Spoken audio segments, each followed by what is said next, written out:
தென்புலத்தார் தெய்வம் விருந்தொக்கல் தான் என்றாங்கு ஐம்புலத்தார் ஓம்பல் தலைன்னு நம்ம வள்ளுவர் சொல்லியிருக்காரு. அப்படி மக்கள் வாழ்ற ஊர் தான் நம்ம மேலூர். சொக்கனை சுத்தி மதுரை உருவான மாதிரி சொக்கன் உருவமா இருக்க நம்ம காஞ்சிபுரத்தை சுத்தி உருவான ஊர் நம்ம மேலூர். எல்லா நகர நாகரிகமும் ஒரு ஆறோ குளத்தையோ சுத்தி தான் உருவாயிருக்கும். ஆனா நம்ம மேலூர் அப்படி கிடையாது. நம்ம சாமியை சுத்தி தான் நம்ம எல்லாரும் இருக்கோம். அப்படி இருக்க நம்ம ஊரோட கட்டமைப்பு, நம்ம நடுவி நாட்டை பத்தி எல்லாத்தையும் நம்ம அம்பலார் சொல்ல போறாங்க. இதுக்கு எடுத்து பாருங்க. வணக்கங்க. பெரியம்பலார் ஏழரை பெரியம்பலார் பேசுகிறேன். மேலூர் பாண்டுப்பட்டி கிராம காஞ்சனசாமி உருவான காலங்கள் பல நூற்றாண்டுகளுக்கு முன்னாடியே உருவாக்கப்பட்டது. ஆனால் மேலூருக்கு வந்தது காஞ்சிபுரத்திலிருந்து தொண்டைமான் மண்டலத்திலிருந்து தான் வரப்பட்டதாக வரலாறு உண்டு. மேலூருக்கு இங்கே வந்திருக்காங்க. வரையில் ஒத்தமாட்டு வண்டியில் சொக்கொன்னை இளம்பனும் பிள்ளைகளோட குடிவரோட வந்திருக்காங்க. வரும்போது இங்கே வன்னிமரம் இருந்திருக்கு. இது கத்தாலம் காடாக தான் இருந்திருக்கு, ஊரு கிடையாது. அங்கே இருக்கும்போது வண்டியை ஊற்றுட்டு உட்காந்துட்டு களப்பாரிட்டு போவோம் அப்படின்னு நினச்சிருக்கும் போது, அப்போ வண்டியை ஊற்றுட்டு உட்காந்துரும்போது வண்டிக்கு கீழே, அதாவது வண்டி ஒத்தமாட்டு வண்டியில் காஞ்சனம் பெட்டி இருந்திருக்கு. சாமி பெட்டியோடு வந்திருக்காங்க இங்கேருந்து வரையிலேயே. அந்த மாட்டு வண்டிக்கு கீழே ஒரு முயல் கிளம்பியிருக்கு. ஓடும்போது வேட்டை நாய் கூட வந்த நாய், சொக்க நிலமல் கொண்டாந்தாங்க. அந்த வேட்டை நாய் விரட்டி போயிருக்கு. விரட்டி போகும்போது கொஞ்ச நேரத்தில் திரும்ப வந்துருச்சு அந்த நாய். அந்த நாய் 2 நாய் முயல் விரட்டி அந்த சாமி காஞ்சனம் பெட்டி இருந்த கீழே நின்றுருக்கு. நின்றவொன்னே அப்போ சொக்கன் சொல்லியிருக்காரு, சாமி உத்தரவு கொடுத்துருச்சுப்பா அப்படின்னு இளமனை கூப்பிட்டு சொல்லியிருக்காரு. ஈரமான மண் அப்படின்னு சொன்னோடனே சரிண்ணே அப்படின்னு எல்லாருமே சந்தோஷத்தில் இருந்திருக்காங்க.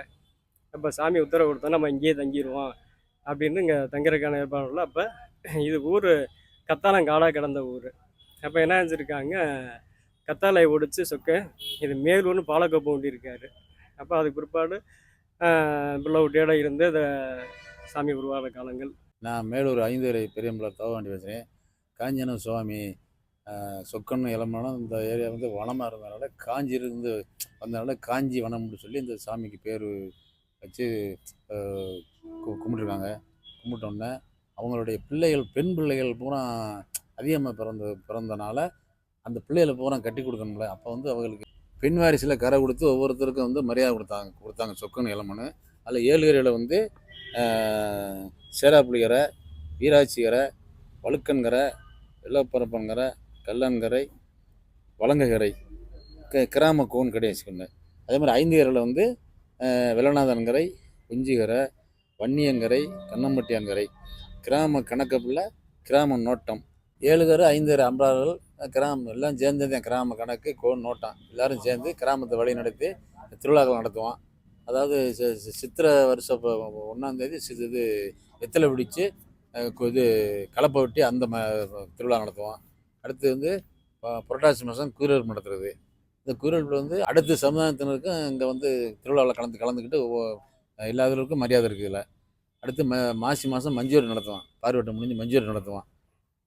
அப்புறம் அதே மாதிரி எல்லா கரகாரர்களுக்கும் ஒவ்வொரு ஊர்லேயும் அங்கங்கே மரியாதை இருக்குது.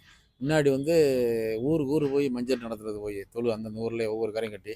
இப்போ டவுன் ஆனதுனால ஒரு இடத்துல கட்டுறதுக்கான ஏற்பாடு நடந்துகிட்டு இருக்குது. அடுத்த கிராமத்தில் பேசி எல்லோரும் அம்பலாருக்கு இளைஞர் சேர்ந்து பேசி முடிவு பண்ணி ஒரு இடம் வாங்கி கட்டுறதுக்கு ஐடியாவில் இருக்குது. கிராமத்து பாத்தியோட தெய்வம் இவர் காஞ்சிபுரம் தான் காவல தெய்வம். அடுத்து அங்கே மாத்திக்கமங்கர் ஐயனார், ஓடப்பிள்ளையார் கோயில். ரிக்கார்டு பெரிய மலங்கன் மாய். பிள்ளையார் கோயில் ஓட்ட பிள்ளையார் கிடையாது, ஓட பிள்ளையார் கோயில். நம்ம மேலூர் மேன்மையான ஊர். வந்த மக்களுக்கு வாழ வச்சு நல்லா வாழ வைக்கிற மாதிரி வந்தவரை வாழ வைக்கும் ஊர். மேலூர் மக்களுக்கு அனைத்து விதமான சமுதாய மக்களுக்கும் தலைமை காவலாக காஞ்சிபுரம் சாமி இருந்து வருகிறது. காஞ்சிபுரம் சாமி ரொம்ப சக்தி வாய்ந்த சாமி. எந்த கோயில் போனாலும் நம்ம பக்கத்தில் போய் கும்பிட முடியாது. ஆனால் இவர்கிட்ட மட்டும் ஒரு காலடியில் போய் கும்பிடலாம்.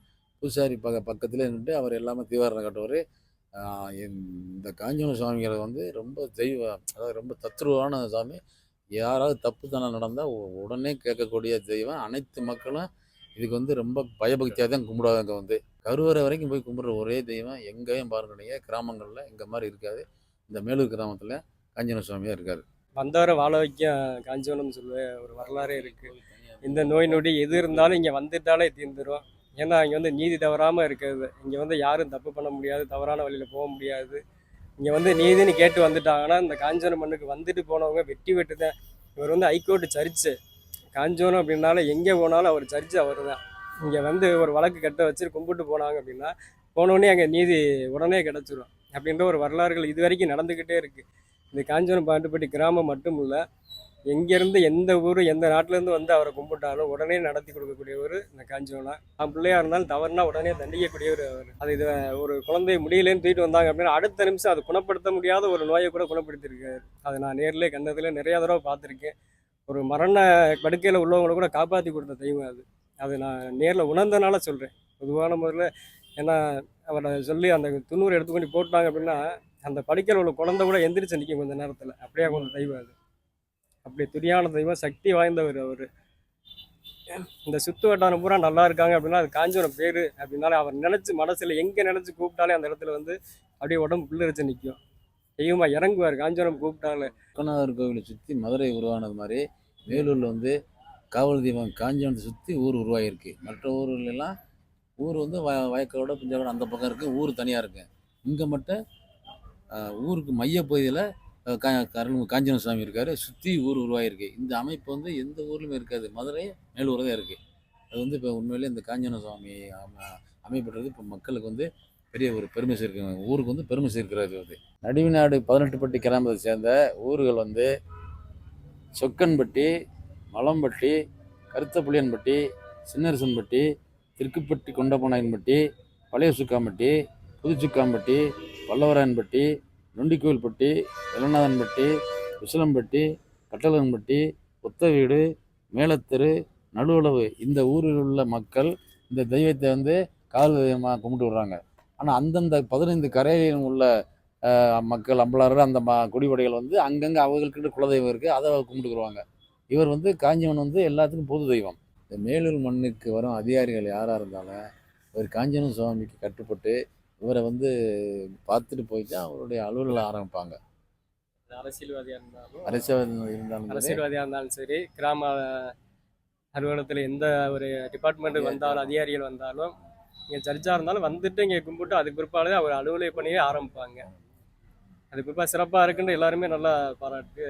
இங்கே வந்துட்டு போய் தான் செய்வோம் அப்படின்றது முதல்ல மேலூரில் கால் வச்சோடனே காஞ்சிபுரம் பண்ண வந்தோடனே அவரை வணங்கித்தான் மற்ற வேலைகளே ஆரம்பம்.